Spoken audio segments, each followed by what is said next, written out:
چاہے وہ پختون ہوں، ان سب کے ساتھ بھی اسی طرح اس شہر میں زیادتی ہو رہی ہے، ناانصافیاں ہو رہی ہیں جس طرح مہاجروں کے ساتھ ہوتی ہیں۔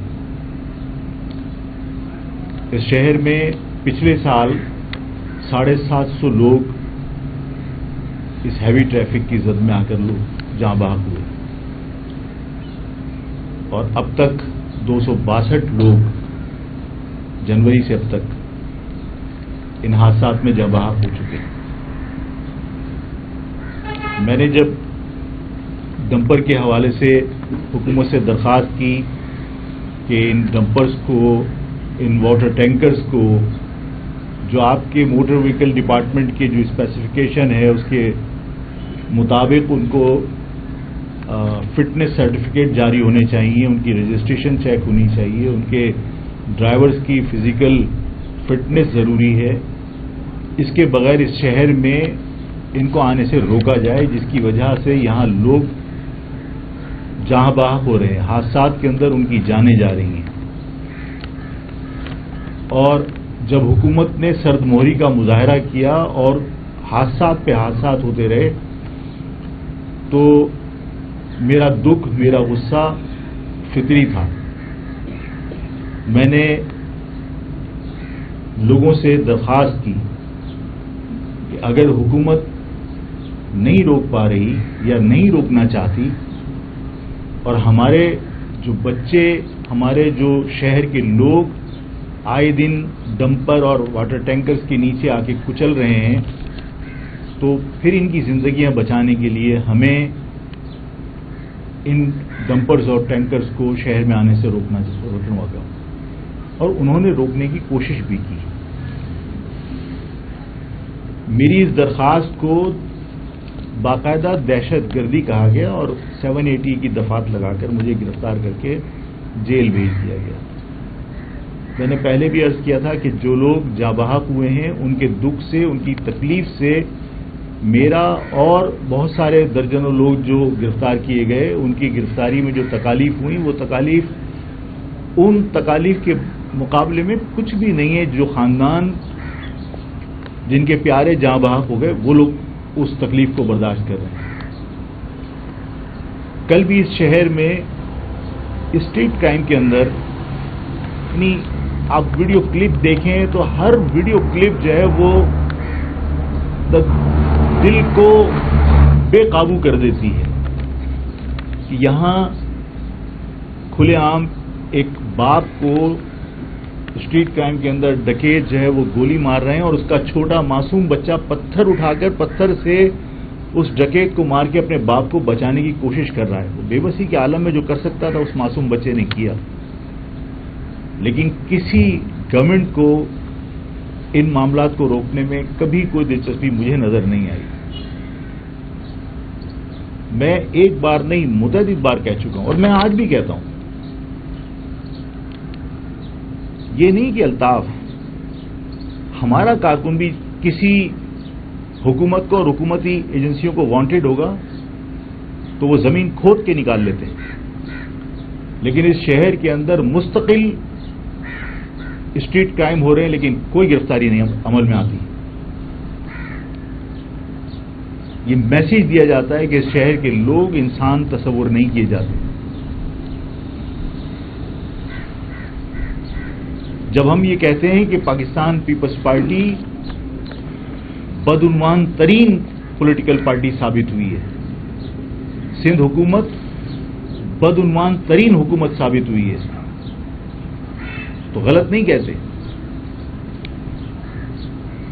یہ رونا کہ پنجاب کے پاس وسائل زیادہ ہیں، این ایف سی ایوارڈ میں تو ظاہر ہے آپ بھی ممبر کی حیثیت سے بیٹھتے ہیں اور اس کے اندر آبادی کے تناسب سے آپ کو اس کا حصہ ملتا ہے۔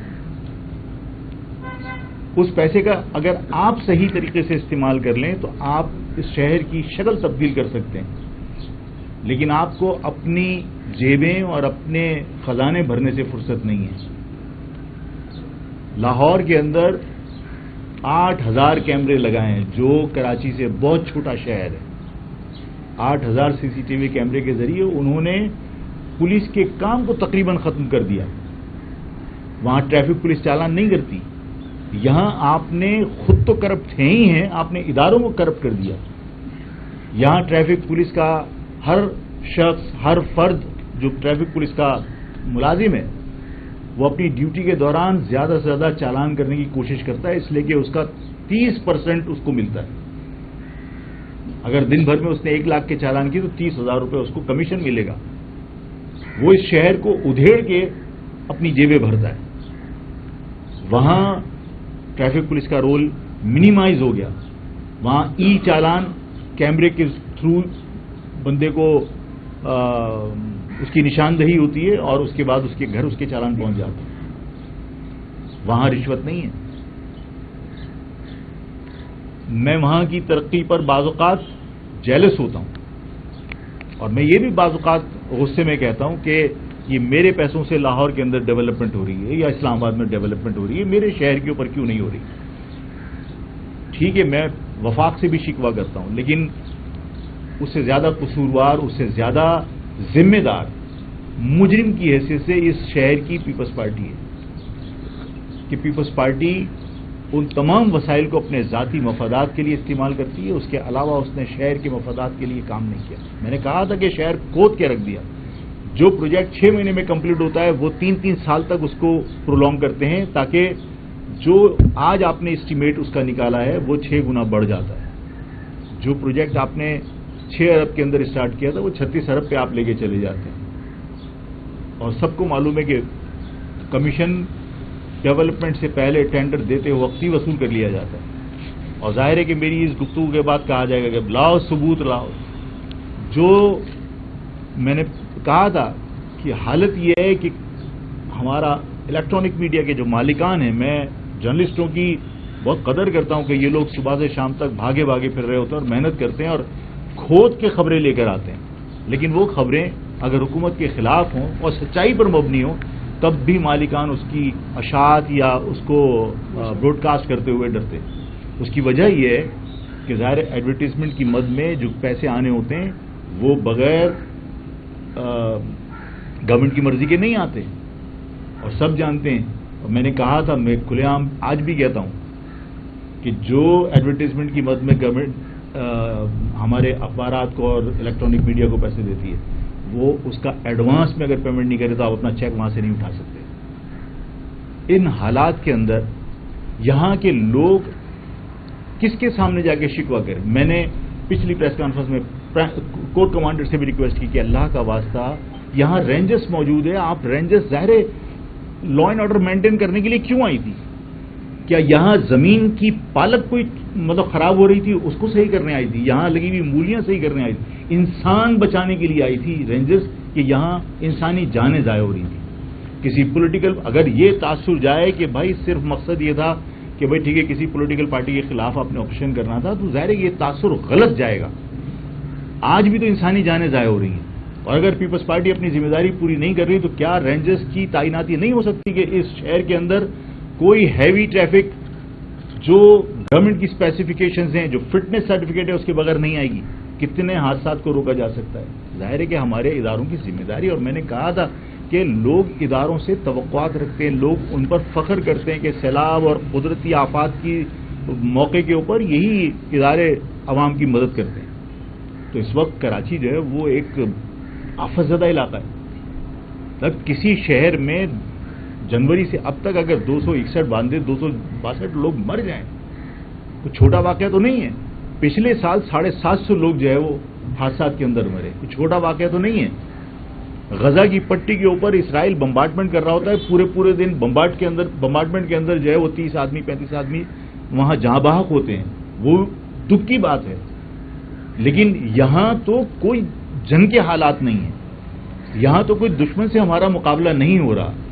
ہم اس شہر میں سیفلی موو نہیں کر سکتے. موٹر سائیکل والا جب نکلتا ہے تو ماں باپ، پہلے ایک زمانہ تھا کہ جب ہر وقت حالات خراب تھے تو اس وقت گھر سے نکلتے ہوئے لوگ امام ضامن باندھ کے بھیج دیا کرتے تھے. لوگ ٹیلی فون پہ بچوں سے اسکول جاتے وقت رابطہ رکھتے تھے کہ بیٹا کہاں تک پہنچے. آج حالت یہ ہے کہ کوئی اپنے روزگار کے لیے نکلتا ہے تو بیوی اپنے شوہر اپنے سہاگ کے لیے صبح سے شام تک پریشان ہوتی کہ موٹر سائیکل پہ نکلا ہے وہ. یہ شہر اس قابل نہیں چھوڑا آپ نے. ان حالات کے اندر کہ کوئی محفوظ نہیں ہے ان حالات کے اندر کہ اس شہر کا پانی پیپلز پارٹی کی سرپرستی میں پانی کی مافیا واٹر ٹینکر مافیا بیچ رہی ہے. 30 سال سے واٹر ٹینکر کے ذریعے پانی بیچا جا رہا ہے. پورا سائٹ ایریا اور کورنگی انڈسٹریل ایریا جو ہے اس کو پانی بیچا جا رہا ہے اور پر گیلن کے حساب سے میٹر لگے ہوئے ہیں پرائیویٹ مافیا کے. واٹر بورڈ کے میٹرز نہیں ہیں, پرائیویٹ واٹر پانی کی جو مافیا اس کے پرائیویٹ میٹرز لگے ہوئے ہیں, پر گیلن کے حساب سے چارج کرتے ہیں. اربوں روپیہ پر منتھ وصول کیا جاتا ہے. اس کاروبار کی سرپرستی کون کر رہا ہے؟ یہاں سے جزیرے میں پانی پہنچایا جا سکتا ہے, لیکن 30 سال کے اندر کراچی کے ان مڈل کلاس علاقوں کے اندر جن کا پانی روک کر آپ پانی بیچ رہے ہیں, جواز یہ ہوتا ہے کہ پانی کیونکہ لائنوں میں نہیں ہے, آپ یہ پانی کی مافیا کا کاروبار بند کر دیجئے. پانی کی شارٹیج نہیں ہے, لائنوں کے اندر پانی آ سکتا ہے, لیکن ہمارا پانی چوری کر کے ہمیں ہی بیچا جاتا ہے اور ہمیں مجبور کیا گیا ہے کہ ہم وہ پانی خریدیں. زندہ رہنے کے لیے پانی کی ضرورت تو ہے. ان حالات میں اگر آفاق احتجاج نہ کرے, کوئی بات نہ سنے, تو وہ کیا کرے؟ ہماری درخواستوں پر, ہماری اپیلوں پر تو کوئی کام نہیں ہو رہا.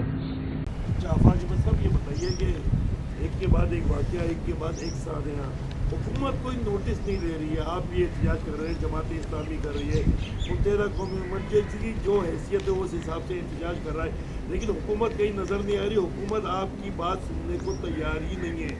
ان کا پہلے 11 بجے ڈمپرز کا ٹائم تھا, اس کو ڈمپر مافیا نے 10 بجے سے کرا لیا, اور 10 بجے ڈمپر جو ہیں وہ سڑکوں پہ آ جاتے ہیں, آئل ٹینکر سڑکوں پہ آ جاتے ہیں. تو وہ تو دیکھنے کو بھی تیار نہیں ہے, سننا تو بہت دور کی بات ہے.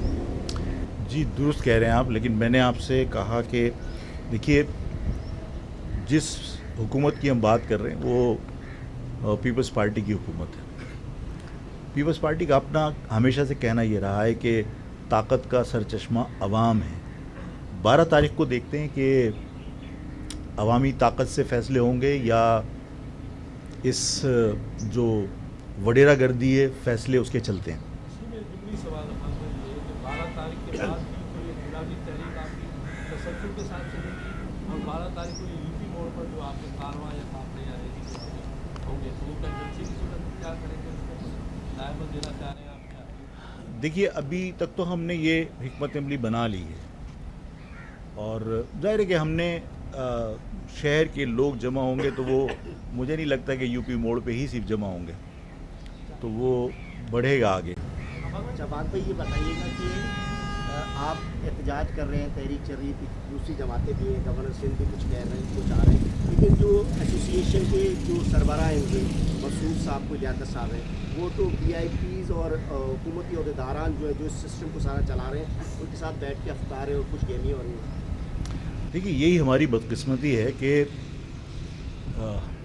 جو لوگ اس شہر میں معصوم شہریوں کے قتل میں ملوث ہیں براہ راست, میں قتل اس لیے کہہ رہا ہوں کہ جب کسی انسانی جان کا ضیاع ہو اور اس پر کوئی دکھ کا اظہار کرنے کی بجائے وہ چیلنج کرے کہ ہمارے خلاف جن لوگوں نے مظاہرے کیے ہیں, ہمارا جو گاڑی کو نقصان پہنچایا ہے, تو 11 بجے کے بعد ہمارے ٹرک کے سامنے آ کے بتاؤ, تو اس کا مقصد ہے کہ آپ ڈمپر کو اپنے ہتھیار کے طور پر استعمال کر رہے ہیں اور آپ چیلنج کر رہے ہیں کہ اس شہر کے لوگوں کو آپ قتل کریں گے.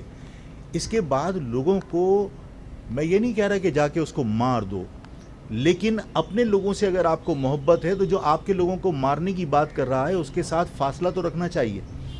میرا خیال ہے کہ مجھے اس پر کوئی کمنٹس دینے کی ضرورت نہیں ہے. عوام نے اس کا اچھا نہیں مانا اور عوام نے سوشل میڈیا کے تھرو اپنی ناراضگی کا اظہار کیا ہے کہ جو لوگ ہمارے ہاں دندناتے پھر رہے ہیں اور جو اس شہر کے لوگ نہیں ہیں, اور میجورٹی تو اس پاکستان کی بھی شہری نہیں ہے, اور وہ اس شہر کے اندر دندناتے پھر رہے ہیں. ابھی مطلب ہمارے لیے تو تکلیف اور شرم کا بھی مقام یہ ہے کہ آپ کے شہر کے اندر جگہ جگہ افغانی پرچم لے کے اور غنڈہ گردی ہوتی رہی ہے. اس کلفٹن کے اوپر جو ہے وہ فیملیز کو محاصرہ کر کے اور ان کو ٹاؤنٹنگ کی گئی اور ان کو تنگ کیا گیا, اور یہاں کوئی مہاجر خاندان, مہاجر فیملی کلفٹن پہ گھومنے نہیں آ سکتی, سفاری پارک نہیں جا سکتی. کورنگی کا پارک جہاں میرے وہم و گمان میں نہیں تھا کہ یہاں افغانی آئیں گے اور یہاں آ کے وہ فیملی پارک میں گھس جائیں گے اور خواتین کو تنگ کریں گے, یہ کل واقعہ ہوا ہے. وہاں پر باقاعدہ تصادم ہوا ہے، علاقے کے لوگوں نے وہاں پر اپنی فیملیز کو بچانے کے لیے ظاہر ہے پھر لاٹھی ڈنڈے اٹھائیں. اور میں نے جو بات کہی تھی اس بات کو لوگ نوٹس لیں کہ یہ جو جھنڈے کے اندر ڈنڈا ہے یہ جب تک جھنڈے میں ہے تو یہ جھنڈا ہے. یہ جب لوگ لے کے نکلیں گے اور خدا نہ کرے یہ عزتوں پہ بات آئے گی تو ظاہر کوئی برداشت نہیں کرے گا. اب کل کورنگی کے اندر واقعہ ہوا ہے، علاقے کے لوگوں نے پھر ظاہر ہے کہ مجبوراً اپنی عزتیں بچانے کے لیے، اپنی فیملی کی عزتیں بچانے کے لیے جو ہاتھ میں آیا اس کو انہوں نے ہتھیار کے طور پر استعمال کیا. تو حکومت کو چاہیے کہ یہ سب چیزوں کا نوٹس لیں. یہ شہر کے اندر ہم اپنے بچوں کو کہیں تفریح کے لیے نہیں لے کے جا سکتے. اس شہر کے اوپر باہر کی مافیاز نے آ کر ایسے لوگ جو غیر مہذب ہیں، جو اپنی فیملیز کو یعنی پردے کے نام پر گھروں میں قید کر کے رکھتے ہیں اور دوسروں کی خواتین کو ایسے گھورتے ہیں کہ آدمی شرم سے مر جائے. انسان اگر انسان ہے، آپ اپنی خواتین کو پردے کی وجہ سے گھر میں آپ قید کرتے ہیں تو آپ کم سے کم دوسرے کی خواتین کو دیکھ کے نیچی نگاہ تو کر لیں. لیکن اس شہر کے اندر یہ سب کچھ ہو رہا ہے اور مجھے لگتا ہے کسی بہت بڑے تصادم کا پیش خیمہ ثابت ہوگا یا یہ وجہ ثابت ہوگی.